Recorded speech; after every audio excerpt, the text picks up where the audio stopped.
Hujan deras meningkat, kekhawatiran akan terjadinya banjir bandang dari satu penampungan air hujan di Sheikh Radwan, Kota Gaza. Hal ini membahayakan kamp-kamp tenda pengungsi di dekatnya setelah pompa drainase hancur dibombardir Israel. Tenda-tenda milik keluarga pengungsi berdiri di tengah puing-puing di dekat setu di Sheikh Radwan, Kota Gaza. Genangan air membuat warga harus berjuang melewati jalanan yang berlumpur. Sementara itu, beberapa pompa drainase terbengkalai akibat serangan Israel. Air hujan di dalam setu yang bercampur dengan limbah mengancam kesehatan masyarakat Sheikh Radwan, Gaza.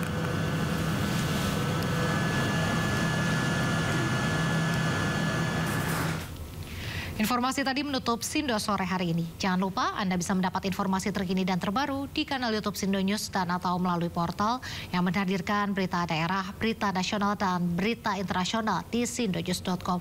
Saya Reza Nadia mewakili tim redaksi yang bertugas pamit undur diri. Terima kasih dan sampai jumpa.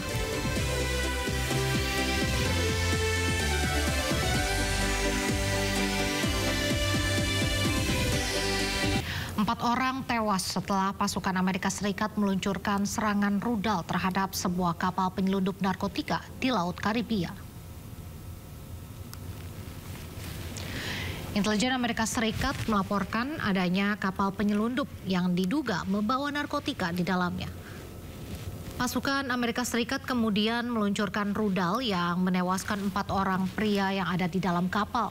Menteri Pertahanan Amerika Serikat Pete Hegseth mengumumkan operasi Southern Spear di Laut Karibia untuk membasmi penyelundup narkoba. PBB dan kelompok hak asasi manusia internasional memperingatkan Amerika Serikat atas aksi militernya yang melanggar hukum internasional.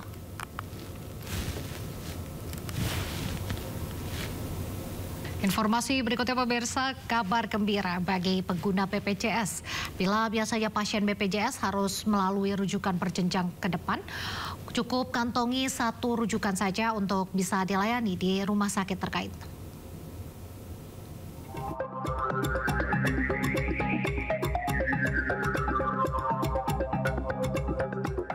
Pemerintah terus membenahi sistem BPJS Kesehatan. Kali ini sistem rujukan yang dinilai berbelit akan dipersingkat. Nantinya sistem rujukan bagi pasien BPJS Kesehatan menjadi sesuai kompetensi layanan yang dibutuhkan pasien. Aturan baru ini bertujuan agar pasien tidak perlu bolak-balik antar rumah sakit untuk mendapatkan penanganan. Tak hanya itu, sistem ini juga diharapkan bisa memangkas biaya BPJS. Tidak, karena nanti kita nggak akan membagi tipe A, tipe B, tipe C, tipe D. Tapi kita akan bagi berdasarkan kompetensinya. Harusnya lebih sedikit karena BPJS bayarnya langsung ke rumah sakit terakhir kan, nggak usah ke 3 kali rumah sakit. Saat ini BPJS Kesehatan menggunakan sistem rujukan berjenjang.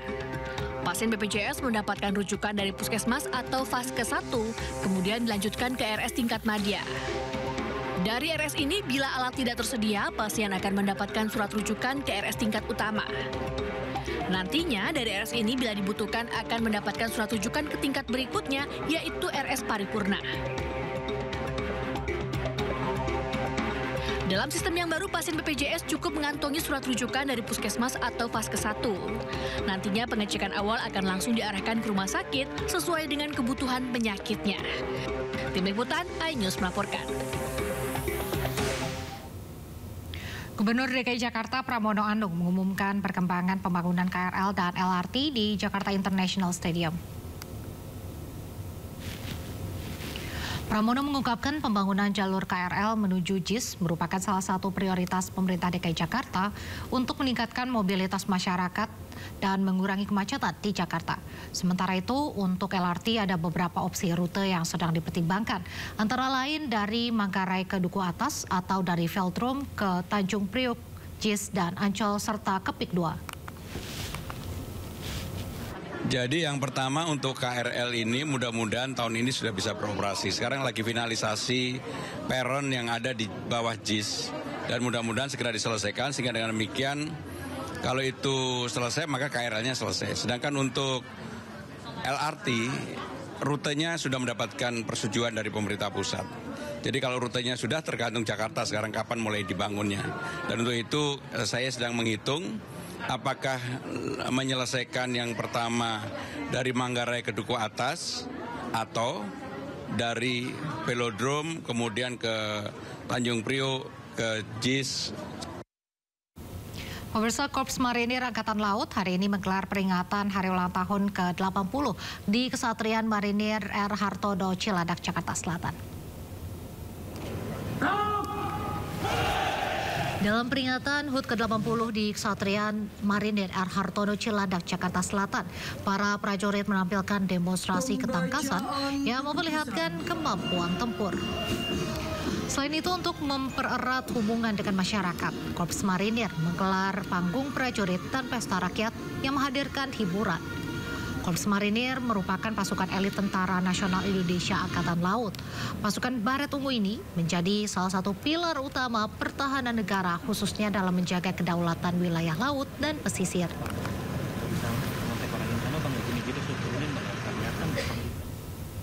Bentrokan meletus di Mexico City setelah demonstran Gen Z membongkar penghalang di sekitar Istana Nasional. Informasi usai jeda tetap di Sindo Sore.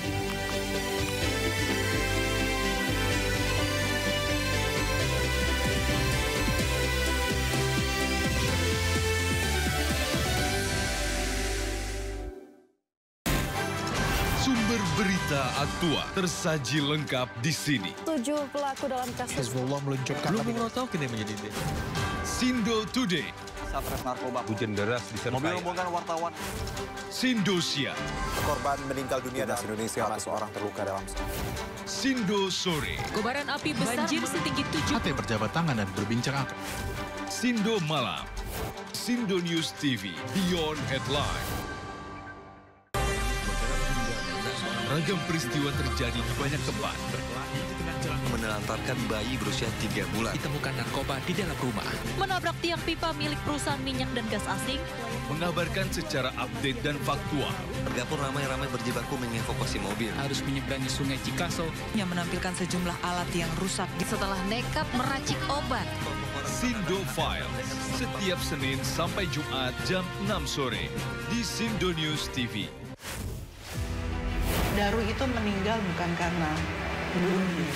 Ternyata banyak SPPG baru itu ingin mengejar jumlah pelayanan yang besar. Mereka mampu meyakinkan terima manfaat, kita stop sementara.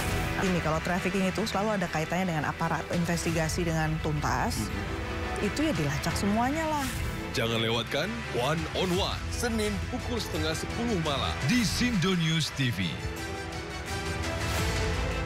To the point aja. Di Jokowi itu ada tim. Membahas berbagai isu politik terkini bersama narasumber yang kredibel. Bagaimana ininya? Oke. Bawahnya ada bunker, tempat naruh uang. Di rumahnya siapa? Jokowi. Jadi orang harus hati-hati ya masyarakat. Membahas berbagai isu politik terkini. Roy Suryo ya, terus si Rismo Pipa 100% masuk bui. Bersama narasumber yang kredibel. To the point aja. Jumat pukul 9:30 malam di Sindo News TV. Isu terhangat sepekan terakhir. Ke-7 Republik Indonesia, Joko Widodo menduga ada agenda politik besar. Polisi merilis merek beras premium yang diduga dia. Rangkuman berita viral. Sekolah rakyat gratis sangka kasus dugaan korupsi tata kelola minyak mentah. Sopir truk di Subang, Jawa Barat melakukan aksi mogok kerja. Temukan semua informasinya di Top Issue setiap Sabtu dan Minggu di Sindo News TV. Menguak kasus hukum dan politik di Indonesia. Baru kali inilah namanya ada pembunuhan terhadap seorang diplomat. Mengedepankan objektivitas dan juga fakta yang ilmiah. Orang yang pantas menjadi polisi, inilah yang sebetulnya gunakanlah hati nuraninya. Membahas setiap cerita dari banyak sudut pandang. Adanya kelompok-kelompok kepentingan di dalam Polri itu memang ada. Jangan lewatkan Inside Story, Selasa pukul 9:30 malam di Sindo News TV.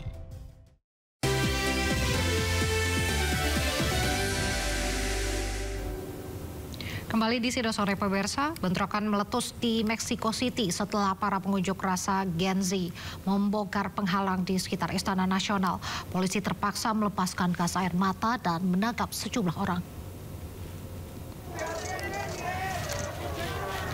Ribuan Gen Z berkumpul di depan Istana Nasional Meksiko. Mereka menggelar aksi protes dengan membawa bendera One Piece, bendera partai yang dicoret dan sejumlah poster. Para pengunjuk rasa menuntut pemerintah untuk mengatasi kekerasan yang marak di Meksiko serta menangkap pembunuh wali kota Uruapan Carlos Manzo. Mereka juga menuntut pemberantasan korupsi yang menurut mereka telah merasuki lembaga-lembaga negara. 20 warga sipil terluka selama protes dan dilarikan ke rumah sakit. Sementara itu 60 petugas kepolisian terluka dan 20 orang ditahan.